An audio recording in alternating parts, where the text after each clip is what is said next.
Good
evening, guys.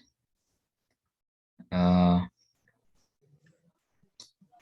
Mirino since against but shall Jagazako still I want to make sure to have this.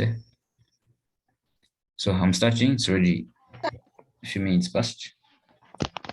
We want to discuss IS1, and all of you guys have an idea with IS1. Okay.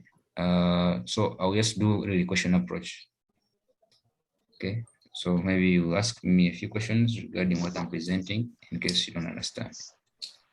But basically, it's the normal counting I've been doing since year one. Okay, what is changing here is a few things like allocating a cost, for example, which is supposed to be really easy because it's mathematics that you've been doing. You did it in costing. I think we did it also in public sector. So ideally, what I'm saying is IS1 is supposed to be easy. Okay. There, of course, a few standards, few new standards that are brought in that we are seeing it for the first time. For example, IFRS 15. Okay, you're seeing it for the first time, but we still have an idea of a few things. Then what is IS 12, Tax, I think that is also new. We haven't been looking at it. Then provisions, we've been looking at them really. Then what else? Inventory, I've been looking at it. Okay, what's changing is the few details, but we are going to go with the way we treat it. So that. Okay, thank God power is back here. So I can read. I think I'll be able to type well. Okay. So if I may share the question. Okay. What's the question? So with the question, you always look at the required bit. It's the first thing you look out for. If they ask you for statement of profit or loss, does it make sense to you? Do you know it? Okay, those are the first things you look at. If you find the required bit is asking for something abstract, you've never seen it before, why would you do such a number? Okay, so but they're asking for statement of profit or loss and other comprehensive income, which you know it's the normal profit or loss statement, but they're adding just a small portion. Okay, then statement of changes in equity, you know, statement of financial position, you know this. Okay, so I hope you're seeing. Okay, did I share the question? Yeah, I hope you're seeing the question. So what they're asking for. So like I always tell people, or at least for those who discuss with me, such numbers, you just do the statements on different pages. Okay, and then you begin with additional information and read through and see if you can do a few things. Okay, so in that regard, allow me share my worksheet and share a few tips on how you can get a few marks for now without doing anything. So maybe before I go to what I wanted to share, let me first confirm on the name of the entity we're looking at.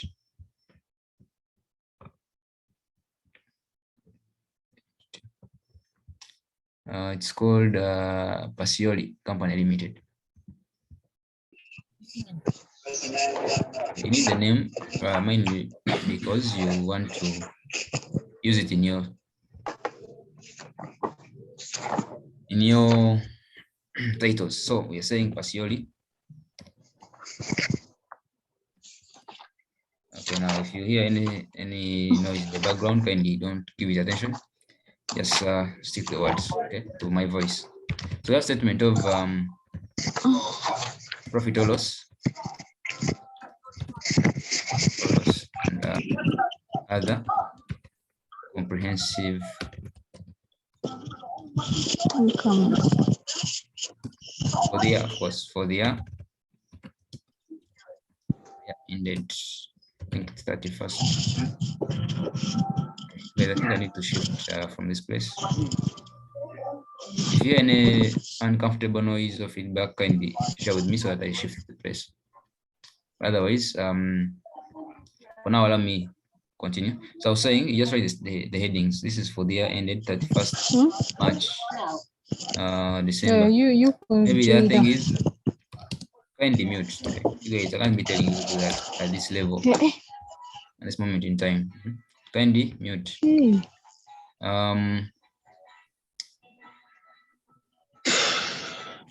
So you're all seeing the screen and you're seeing what I'm writing. So first get the quick marks. Okay, this is a mark they always tell you. Okay, lecturer has always said this.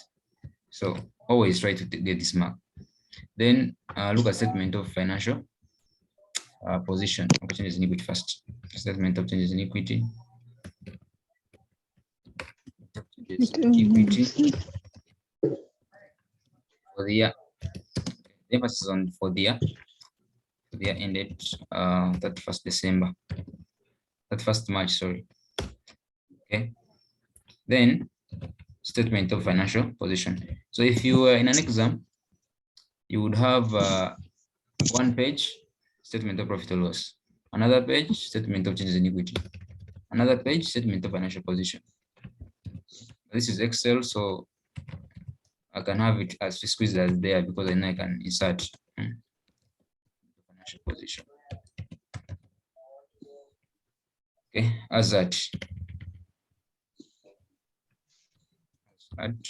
31st December. These are quick marks. These you get a mark for this, right? Then we go to our addition information officially and now start working. Okay, I'll put my workings just here on the side so that I pass them as you see. So if I may take it to our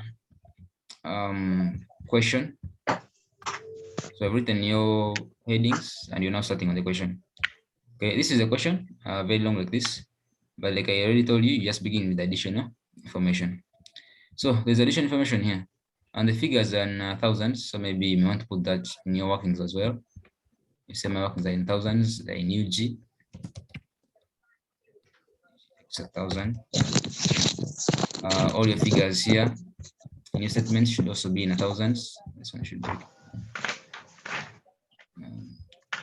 There's someone who has not muted. Kindly mute.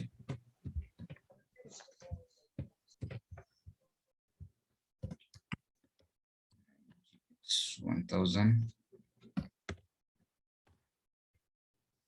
Statement of financial position. Okay. The other thing you will know how to do with it. So this is our question, and we're starting. Okay, you have started officially. You begin with additional information. Here it's saying that note 1, inventory on 31st March 2019 had a cost of 510,000 and a net realizable value of 600,000. Okay, that's the information you have. So in our workings, you will come and you will say that if it's working 1, for example, or note, whatever you want to call it, or note 1, you say that you're referring to IAS 2. Okay, this is inventory valuation. I hope I've shared the working and you're seeing what I'm typing. And you can hear what I'm saying, by the way. Okay, someone can just say it in the chat that you hear what I'm saying. So myself. So inventory. So with inventory, you look at if you're given cost, realizable value. Guys, those who are joining, kindly mute it.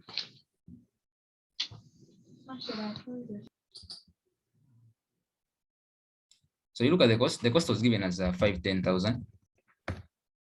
Okay, and you're given also the net realizable value as 600.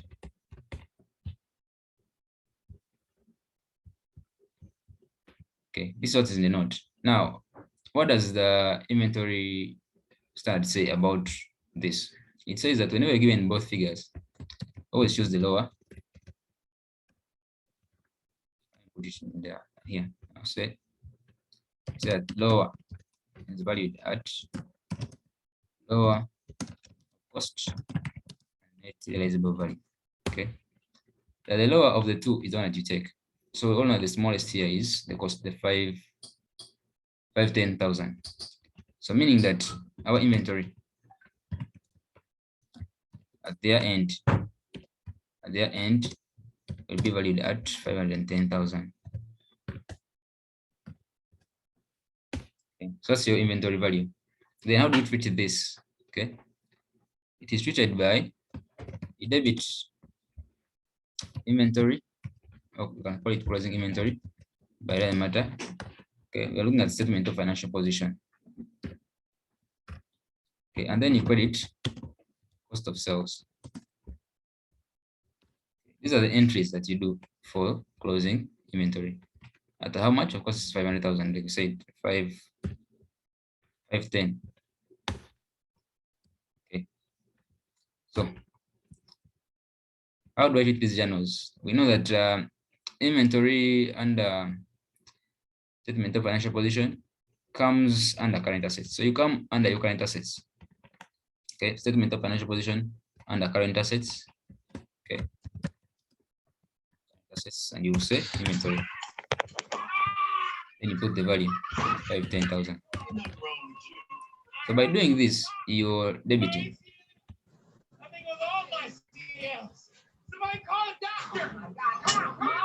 By doing this, you have debited. You have performed this entry here.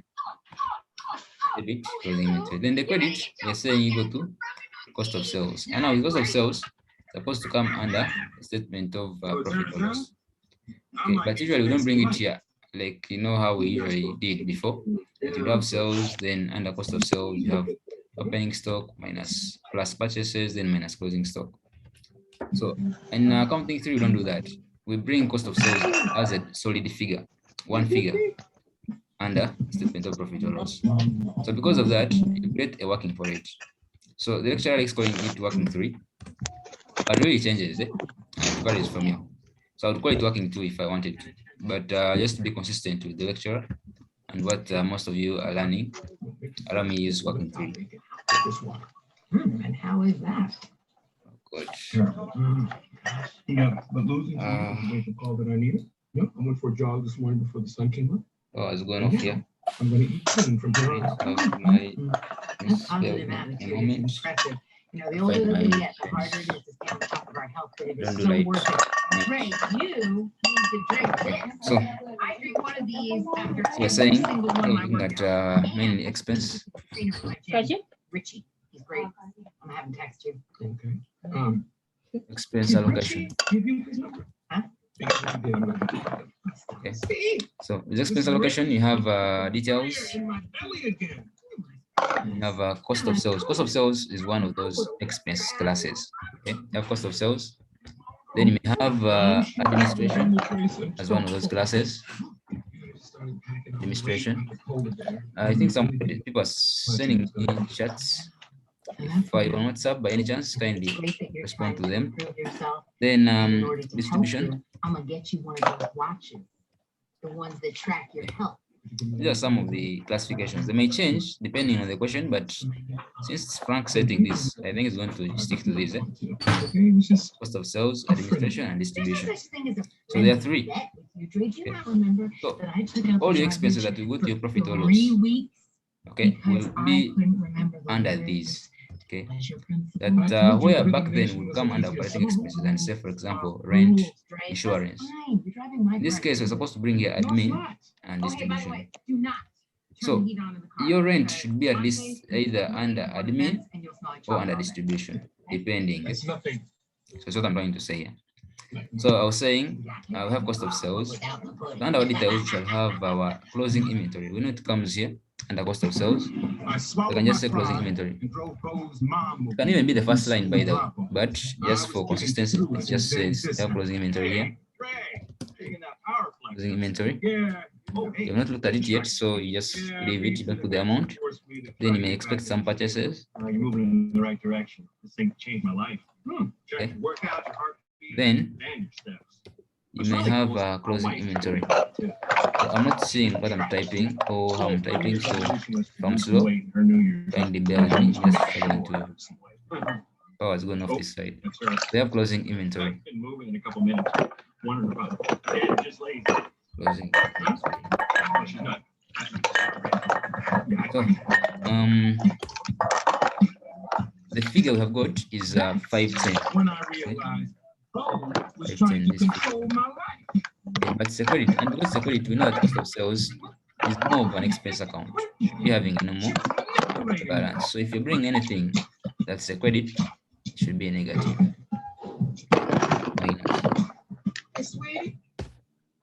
Okay, so this is what we do for this not one. That you debit your inventory and current assets, and I've shown you how you do that. You go on the statement of financial position and you put the final figure, then cost of sales. Okay, so we are done with not one. I hope we're together. Let me see. In this, okay, there's too much. Should it be a special moment? I thought I read through the additional information.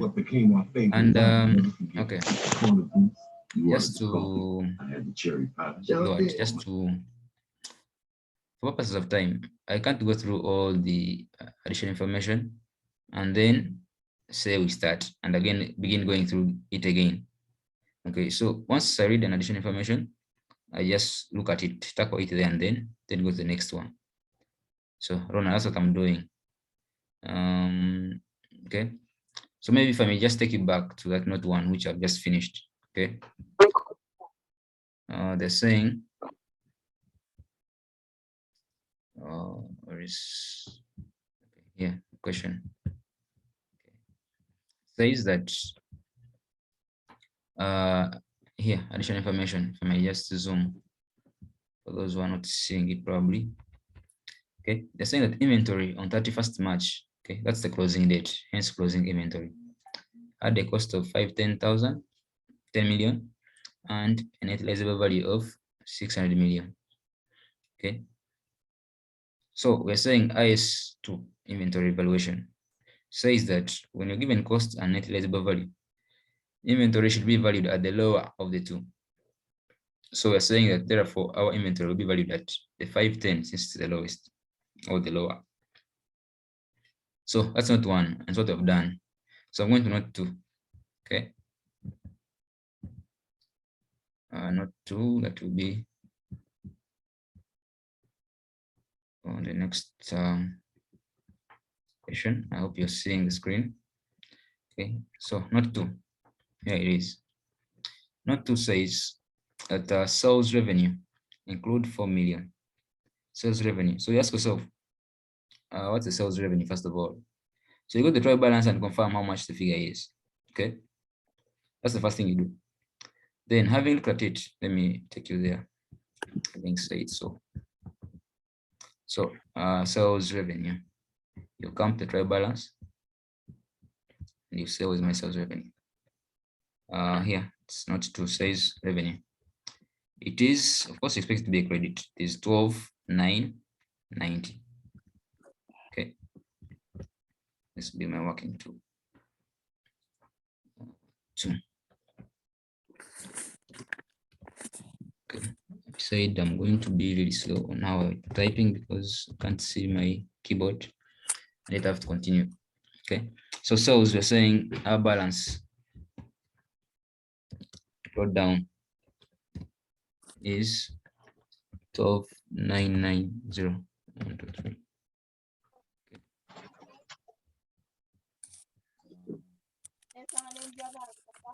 Okay, I'll share it later, the working, so don't worry. So I've appreciated that the sales revenue is much bigger than this 4 billion that I have here. Okay, so they're saying part of the 12 billion, you have a 4 billion. Okay, for the goods sold in March 2019 in this particular year. Okay, so it's within there. That's a good thing. But they're saying it was for cash and it's to Kampala Bank. They're saying that the cost of these goods were 3 million. Okay.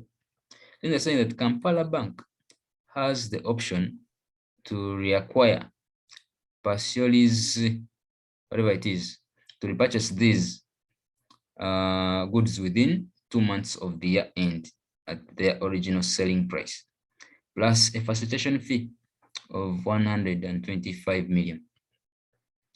This statement here actually is common whenever they set IFRS 15, inventory recognition of revenues from customers. They always like this kind of question. However, this implies that that you sell goods to someone, then you have a contract between you and the person, which says that there's a chance that I'm going to return these goods within 2 months. But should the 2 months elapse, then I will not be able to return them back contractually. Okay, there's a contract between you and the person who is buying. You agree that, you know what, I'm going to sell you these goods. But in case you're not comfortable with them for 2 days, or in this case 2 months, feel free to return them. Then I will refund the money. Okay. However, should the 2 months surpass or exceed, then you can't return those goods to me. So the standard says that if you have such an agreement, IFRS 15, okay, of course it has those 5 steps. I don't want to go into them really right now. Okay, but the whole thing is that you had a contract with this person, and the contract is you only recognize a sale, or officially we say that you have transferred goods to me after 2 months. Okay, so if you're still within 2 months, I can't count it as a sale. I've not sold yet. Yeah. All right. So because of that, we'll always recognize a deferred income. If they pay you money, you recognize a deferred income, or what we call liability. That I have this temporarily. Okay. Hence, the entries are supposed to do, maybe if I may just take it my worksheet, therefore, having said too much, my worksheet. Sales working. Someone should mute. Yeah? Someone should mute. Success.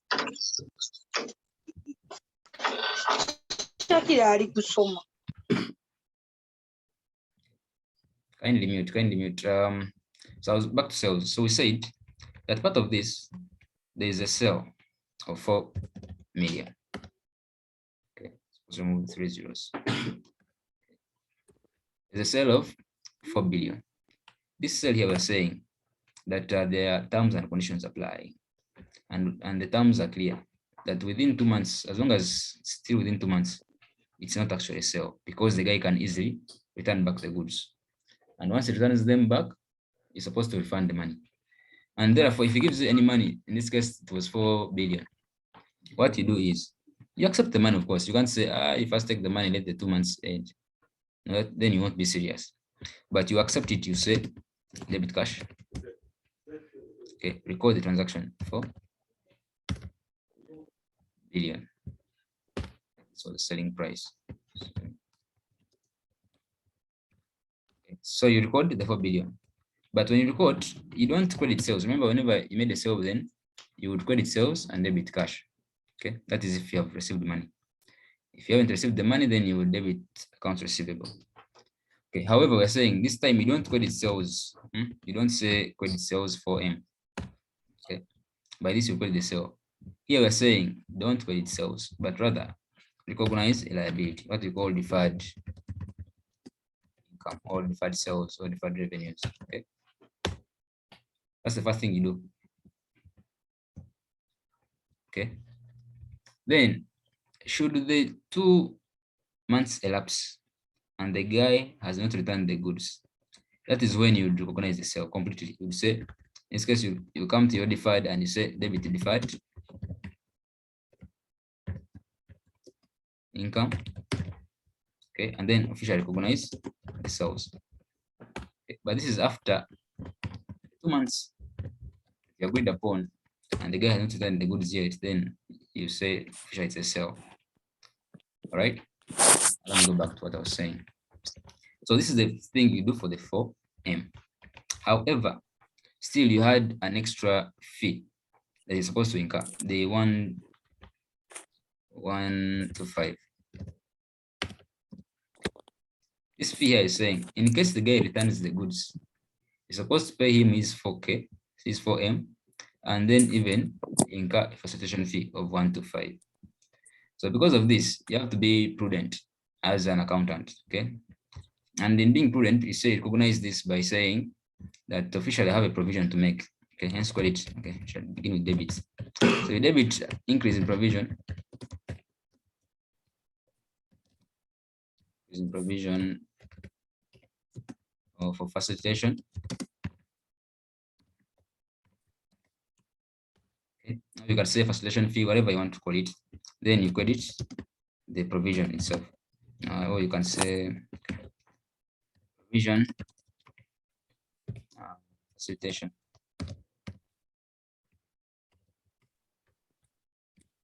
Okay. So this is what you record at the receipt of the contract. Then the other thing is the sale, the goods that you sold off. So let me put some space still.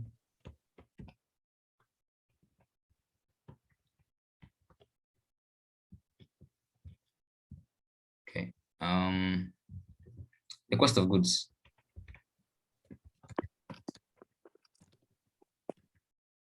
Okay. The 3 billion. This thing says that whereas you recorded in your books and you say that you made a sale and therefore you removed your inventory. Okay. Here we're saying that you have not made the sale. So you can't say that you already sold off the inventory. So the inventory must be restored in your books. And how do you restore that? That you debit inventory with the amount, okay? And then reduce the cost of sales. Hence credit cost of sales. with the same amount. So these are the transactions you do.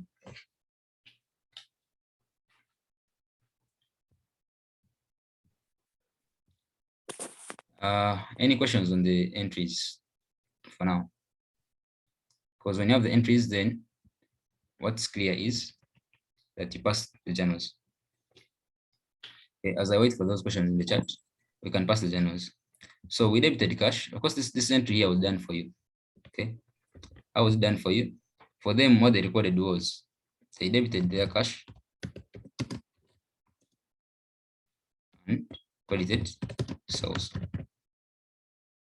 Okay, this is what they did in their books once they made that sale. That's why you're saying that this sale here of 12 billion and 990 million includes the 4 billion. If it includes the 4 billion, it means that they did this debit cash, credit sales. And we're saying as accountants, this is not right. You can't recognize sales yet if by contract there's chance that the person will return the goods. Okay, and because of that, you're supposed to recognize the sales. Okay, recognize the sales. Okay, how do I recognize the sales? Is I'm going to debit sales. Okay, debit sales, and then credit deferred.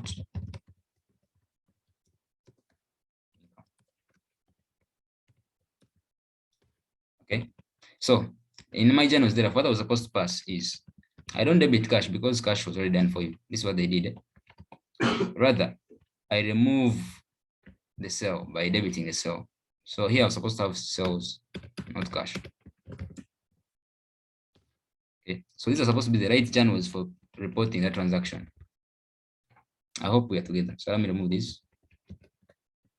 I can respond with your chats.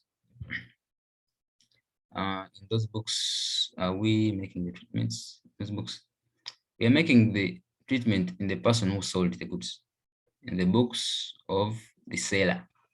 Okay. I hope I've answered you. More light on the deferred income. We are recording the books, or let me say, we are recording in the books of the seller, the guy who sells. I'm saying the guy sold goods for 4 billion, but this sale here has other terms and conditions applying to it, and the terms include that should the person who has bought, the customer, the goods, not return the goods within 2 months, then he can't return them to me as the person who has sold. And because of that, if it is still within 2 months, I can't record a sale because there's a chance that the guy whom I sold the goods to will return them. Okay, but he has given me money. So if he has given me money, there's no way I'm going to say, you know what, take back the money. Let the 2 months elapse, then you give me the money. No. When he gives you the money, you accept it, hence debit your cash. But the credit does not become a sale because you have not officially sold the goods, since you're still within the 2 months where there's a chance that the guy will return the goods. Okay, and because of that, you recognize what they call a deferred income. Okay, debit cash, I already put it here, so kindly, I don't want to really redo it, but you debit cash and credit deferred income. It's what they're supposed to do. But these guys, what they did is they debited the cash because the money has been received and credited the sales. Okay, so I'm saying that sale is not supposed to be there, hence reverse it by debiting the sale for M and credit the deferred income, which is the right account to be credited. Okay, so I hope I've answered you on the deferred. All right, so we can continue. So in continuation, these journals must be reflected in your balance sheet or in your statements. We shall begin with the sale. The sale here, we're saying it was debited. Okay, and we know that sales come under profit or loss. Okay, so we'll say here sales, or sometimes they call them revenues. Then you'll say I had a 299. This is the opening balance given a trial balance. And then on this, we're saying you remove. We are removing when you debit a sale, you're reducing it. Okay, so you're removing the 4 billion that we say was received.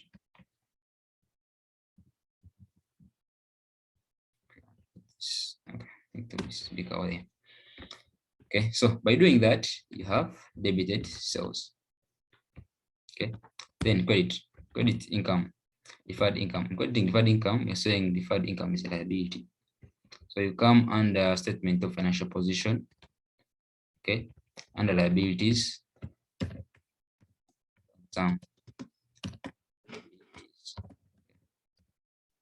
this one is a short-term liability.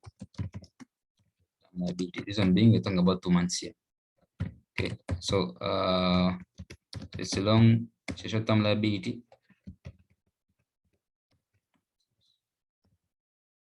So you come and certify it.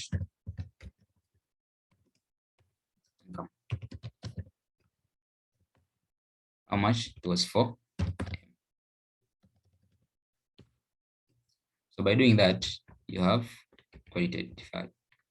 Then you come to this one, the provision of facilitation. Okay, you can call it increase in provision, you can call it facilitation fee, whatever. What you're supposed to know is that this is an expense. Okay, so the debits, because it's facilitation and it's on sales, okay, we shall take it under distribution. So you come and you say facilitation fees, or you can say provision for facilitation fees. Remember, this is an increase, not the provision itself, which is a liability. So a provision under distribution of 1, 2. By doing this, you're debiting. Okay, that's why it's coming under expenses. Then you go to your credit, which is a provision. A provision is a liability. I hope we all know that. So you go under your liabilities, current liabilities, because it's supposed to be within here. Then you say provision for facilitation.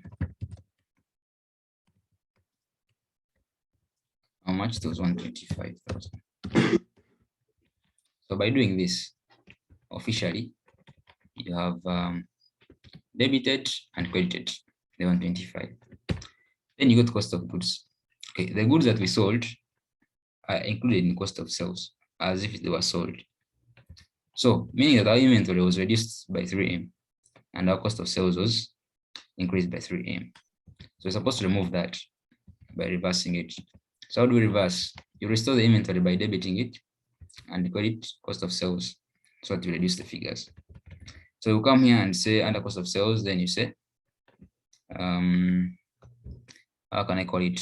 Maybe I should call it goods sold and yet to return or to be returned, whatever you call it. This will be 3M. Then the inventory, you come under your current assets. There's inventory. There's already a 510. So on the 510, you're supposed to add 510. Okay, supposed to add the 3M. 3,000.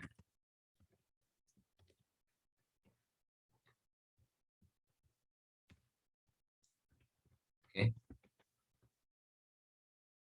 3,003M. What am I? Where the zeros missing out? 3. It was million or billion? Okay, this is a billion. Yeah, I think I'm right. So these are the figures. Okay, you can respond to your chats and see what it's saying. How best can we provide provision be understood? We're going to study IAS 37. So I hope maybe the lecturer will add more light. So for now, I really don't want to say much about it until we cover the standard itself. Okay, but the provision, in short, it is money you put aside. Although it's not physical, okay, you don't go to the safe and remove it and put aside. No, but in your mind, you're saying, I'm putting money aside so that in case the expense arises, then I can come and remove that money and spend it. Basically, that's a provision. Okay, money put aside to cater for the expense in case it occurs. Okay, it's more of taking an insurance or how can I put it? It's not really a certainty. It's not like it has not occurred yet, but there's an anticipation that's going to occur. So in that regard, you do a provision. You put money aside just in case the thingy occurs, then you have money to cover the thing. Okay, so I'll start from there shortly because the link is going to close. So please join through the same link. Just click on the same link and should be able to continue with our discussion. Okay. So the link is closing anytime soon. So feel free to join again with the same link. Okay, see you shortly.